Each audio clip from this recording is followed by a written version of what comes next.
In this video, I want to go over a couple of problems from the last hands-on assignment, the ones dealing with Venn diagrams. There were a number of questions. So there are problems number 4 and number 5. I gave you 3 sets.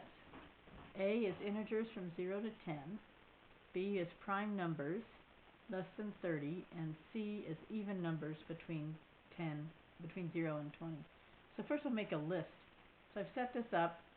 A is going to be equal to 1, 2, 3, 4. I'm going to go ahead and write those integers in. 9. I noticed some people included the ones on the ends and some did not. Prime numbers less than 30. Prime numbers start with number 2, and 3, 5, 7, 11, 13, 17, 19, 23, and 29. And then I put some brackets at the end. So for each set, I'm using these brackets to show them.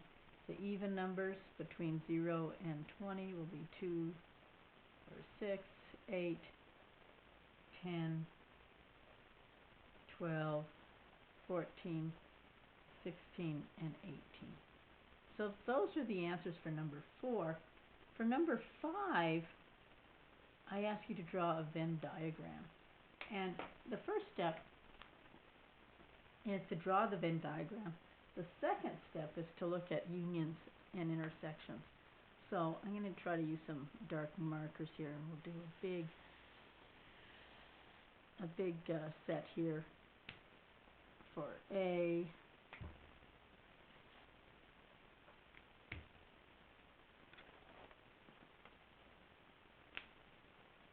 And then another one for B.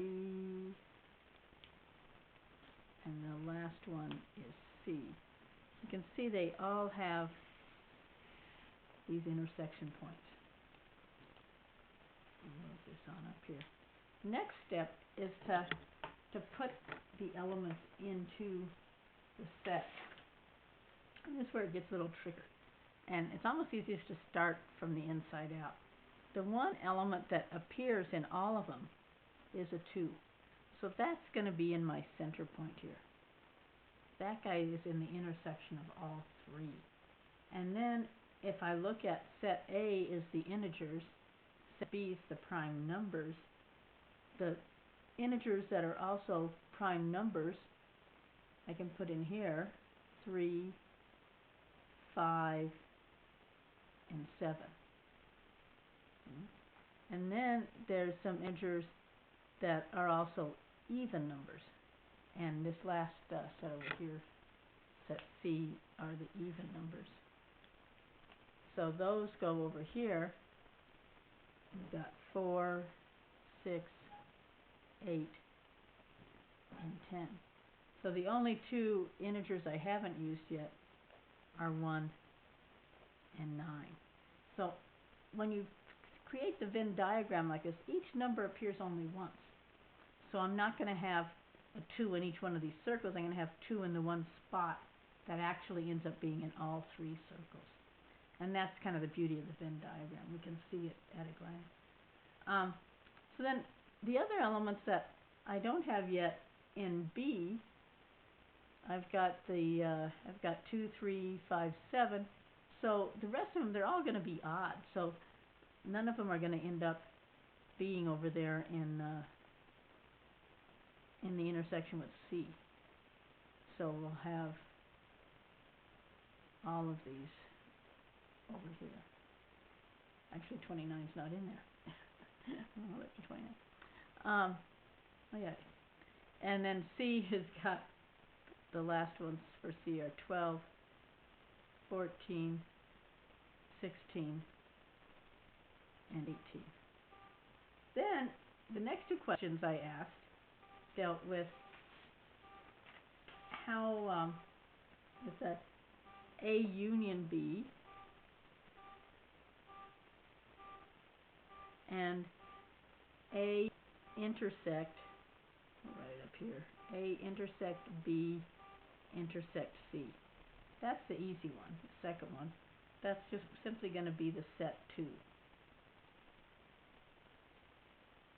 A union B has to include everything that is in both A and B.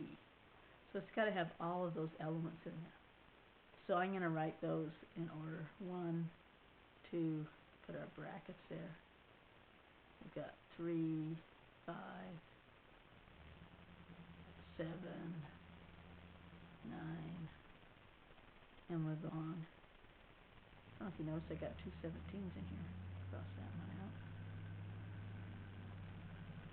19 and 23, 29. And those are our answers. You can see all of those in there. So I'm hoping this will explain a little bit more to you how to draw the Venn diagrams. There will be one of these on your midterm, so make sure you understand how to do this.